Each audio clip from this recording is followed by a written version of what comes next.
Hello, genealogist. This is Craig, and this is Just Genealogy. And I've had a request to talk about Seaman Protection Certificates. Do you even know what those are? They've been around since the late 1700s. They've had periods of where they were important and periods where they weren't important. Generally, they're very important during times of war. They were especially important during the War of 1812, for example, because you wanted to be able to prove that you were a citizen of some country.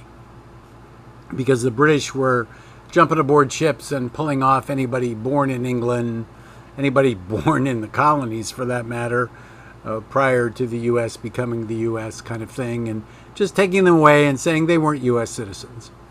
So the government created a Seaman Protection Certificate, which basically provided vital statistics about an individual, their citizenship, where they were born, sometimes who they were born to, all kinds of really good information. Now, some of these have been published. The author was Ruth Dixon, and she published with the Genealogical Publishing Company.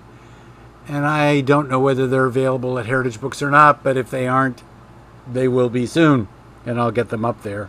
I forgot to look. So she worked as a volunteer in the National Archives for a number of years.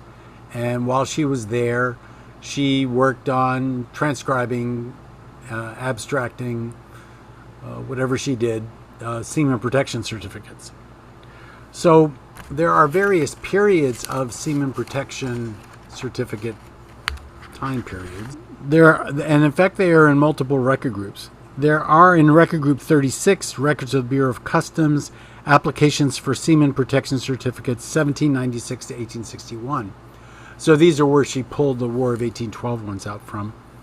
And there are indexes for about 40,000 Philadelphians, 4,500 New Orleanians, 700 or less for Alexandria, Bath, Portsmouth, Middletown, Connecticut, Mobile, Newport, and Salem. So most of them are going to be out of Philadelphia in this time period.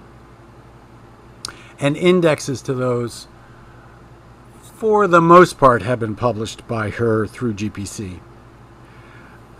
The second is in Record Group 41, and these are records of the Bureau of Marine Inspection and Navigation, and these are applications from 1916 to 1940. So these are more appropriate for the World War I time period and prior to World War II.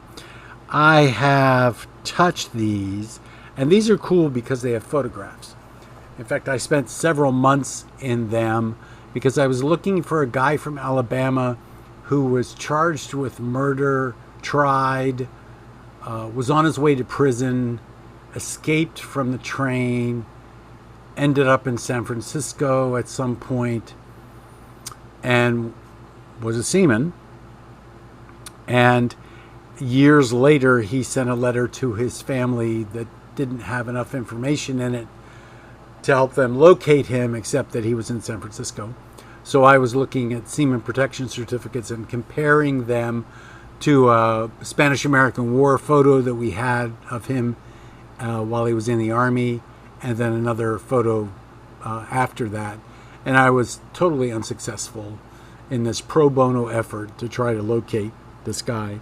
So I have experience with those in the 1916 to 1940 time frame. And the photographs are actually very good. Now, some of the other things that you might deal with, crew lists, and those are also in Record Group 36 and Record Group 41. You also may have shipping articles, and they begin in 1872 for New York, Philadelphia, Boston, Baltimore, and San Francisco. So one of the things that you have to know in order to deal with these records is to know what port the guy is home ported in. Then also in Record Group 41, there are official logbooks that provide name, occupation, ratings of performance, accounts, illnesses, deaths, births, records of offenses, those kinds of things. But again, you need to know the ship and the port for that to be successful using those. Now, there are also is this concept of impressed seamen, which covers the period 1793 to 1814, and those records are found in Record Group 59 in the General Records of the Department of State. I've never touched those, but I probably am going to, largely because of their connection to the War of 1812. So you'll find that the Seaman Protection Certificates are actually a rather unique source for information. And I leave you with that they do exist, that there are some indexes that have been published. And my experience is that finding members of the Merchant Marine, folks who would be entitled to Seaman Protection Certificates, is not the easiest thing to do in the world. At least with the Navy, we have rendezvous reports that can get us to a ship and then to a muster roll. And once we have them on a muster roll, we can track them through the muster rolls, through their entire service, and their movement from ship to ship. We don't have the same opportunity with members of the Merchant Marine.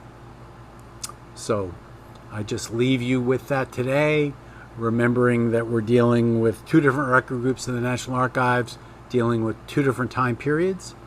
And if you have samples of those, I don't seem to have any samples anymore of those, of the records. If you have some, go ahead and forward them to me, and I will talk about them some more. So this is Craig. This is Just Genealogy, and another day has gone by.